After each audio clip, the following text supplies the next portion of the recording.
자, 그럼 연봉 협상이라고 말할 수 있는 경력에 대해서 이야기 해보겠습니다. 경력은 조금 얘기가 달라요. 경력은 연봉 협상이라는 과정을 가져야 합니다. 그냥 단순히 회사에서 당신 연봉 이겁니다 라고 하지 않아요. 인사팀도 다 알고 있어요. 경력 있으신 분들의 이전 회사의 급여 수준, 그리고 이 직무의 급여 레인지, 이런 것들을 다 종합적으로 고려하고, 또 여러분들을 경력을 몇 년 차로 인정하냐에 따라서 우리 내부 직원들과 형평성 문제가 있죠. 그래서 경력도 마찬가지로 회사 내규라는 틀을 벗어날 수는 없어요. 그거는 우리가 인지를 하고, 그 부분에 대해 사전에 기업 조사하는 단계에서 그 부분을 충분히 알고 있는 상태에서 지원을 해야 된다라는 것들은 변함이 없어요. 이 사실은 변함이 없지만, 그래도 경력이라는 특성이 있기 때문에 내가 그동안 받아왔던 연봉, 그리고 연봉의 상승폭, 그리고 이 회사에서 내가 어떤 기여를 할 수 있을지에 대해서 여러분의 주장을 조금 더 논리적으로 그리고 합리적으로 제시할 수 있는 어떤 그런 레인지라는 게 있다라는 건 확실합니다. 그래서 경력의 경우 연봉 계약을 하실 때 어떻게 하시면 좋냐면요, 내가 원하는 입사 희망 연봉을 명확하게 제시하세요. 그게 터무니없어도 상관없어요. 명확하게 제시하세요. 연봉 계약하기 전에 어떤 형태로. 그걸 면접 때는 하지 말라 그랬어요. 면접 때 하지 마세요. 터무니없을 수도 있기 때문에 면접 때 하지 마세요. 기업 조사를 해보시고 어느 정도 내가 수용할 수 있는 범위의 최고 레벨을 그냥 제시하세요. 명확하게. 그리고 나서 연봉 협상의 테이블에 앉았을 때 인사팀에서 나름의 근거를 가지고 올 겁니다. 여러분이 생각하시는 수준이 미달한다 한다면 그게 왜 그런지에 대해서 물어보세요. 근거에 대해서, 기준에 대해서 물어보시면 됩니다. 그 다음에 연봉 협상 테이블에서 이거 이하는 내가 양보할 수 없다라는 마지노선도 여러분이 마음속에 정리를 해두셔야 돼요.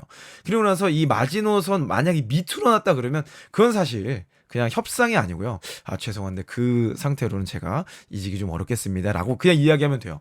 그러면 그 뒤에 협상이 자연스럽게 될 겁니다. 근데 어느 정도 이해할 수 있는 레인지 안에 들어왔는데 이유가 궁금해. 그랬을 때 여러분이 산정 근거를 물어보세요. 그럼 인사팀이 나름 가지고 있는 합리적 근거가 있을 겁니다. 근데 그걸 쭉 들어보시고요. 그게 그래도 뭐 회사 내규나 여러 가지 고려했을 때 그럴 수 있겠다라는 생각이 조금이라도 든다면 굳이 여러분 소탐대실하지 않길 바랍니다. 내가 어느 정도 이해가 된다면 또 그 회사 내부의 사정이란 게 있잖아요. 그래서 그것들을 벗어나기 쉽지 않아요. 그 회사 내규라는 거를 바꿀 수가 없습니다. 그래서 그것들을 그냥 수용하시는 것도 나쁘지 않다 라고 말씀을 좀 드리고 싶고요. 내가 도저히 이 마지노선이라는 걸 정해놨는데 이거를 계속 너무 하향한다, 이거 너무 밑으로 간다, 이런 경우는 그냥 협상을 하려고 하지 마시고, 괜히 잘못되면 감정 싸움이 돼요. 그러지 마시고 그냥 죄송한데 그렇다면 저는 입사하기가 좀 어려울 것 같습니다 라고 정중하게 이야기하는 거가 훨씬 인사팀으로 하여금 내가 뭔가 실수한 것 같은데 어떻게든 회사 설득해서 이번엔 연봉을 올려줘야겠는데, 이런 생각을 하게 만드는 거예요. 그게 또 더 좋은 협상의 기술입니다. 근데 대신 각오가 있어야겠죠. 인사팀이 그래? 그럼 할 수 없겠네요. 네, 그동안 즐거웠어요. 이러고 헤어질 수 있거든. 그러니까 그걸 각오하고, 왜냐면 여러분이 그래서 마지노선을 가지고 이야기를 하라는 거예요.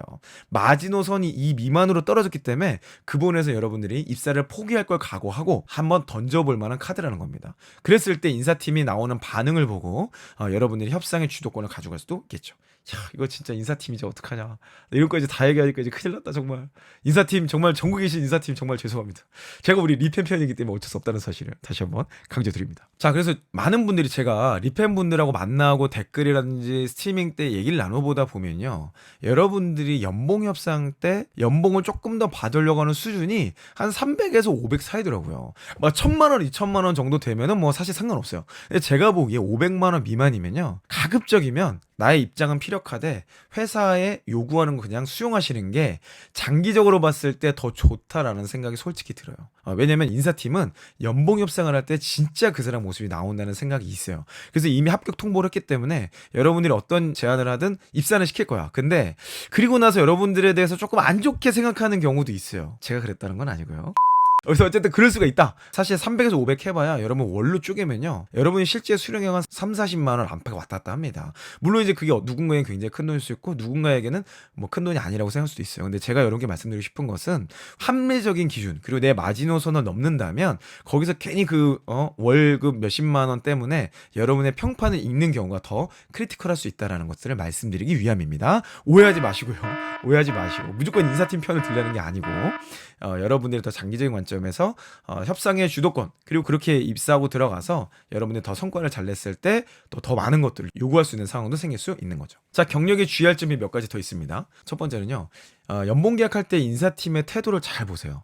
이분들이 정말 이런저런 이유로 막 깎아서 하려고 하는지, 또 여러분들과 연봉 협상하는 과정을 하나의 업무 처리하는 정도로 그냥 쳐내기 정도로 하진 않는지.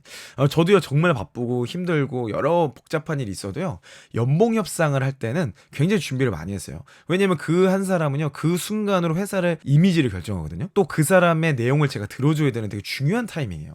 그래서 그 시간만큼은 집중을 했고 그 시간만큼 준비를 잘해서 이 사람이 원하는 수준을 저희가 다 줄 수는 없을지라도 그 사람이 납득하고 이해할 수 있는 수준으로 제시해주기 위해서 굉장히 노력을 많이 했던 것 같아요.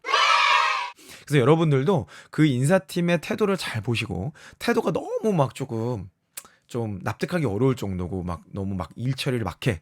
그런 경우라면 사실 입사 자체를 조금 보류하거나 다시 생각해 보는 것도 나쁘지 않다라는 것들을 좀 말씀드리고 싶고요. 두 번째는 경력의 경우에 연봉이 줄어드는 경우는 사실 거의 없어요. 그런 경우 역시 앞으로 남고 뒤로 까진다 그러나요? 그거조차 사실 들어가서도 여러분들이 입사할 때랑 다른 처우를 봐주실 수 있는 경우가 굉장히 많습니다. 그래서 만약에 그런 태도를 보인다면 사실 그 회사에 입사하는 것 자체를 조금 보류해 보는 거가 좋을 것 같습니다. 자, 그래서 오늘 연봉 계약 혹은 연봉 협상에 대해서 제가 쭉 설명을 드렸는데요. 여러분들 안에 꼭 세팅해 두셔야 될 것은 내가 그 회사에 대한 기업 조사 그리고 그 내가 생각하는 레인지에 맞는지 먼저 확인해보고 지원할 것이 너무 중요하다는 거. 그리고 큰 틀 안에서 큰 차이가 없다면 수용하시는 것이 장기적으로 보다 더 좋다라는 것을 말씀드리고요.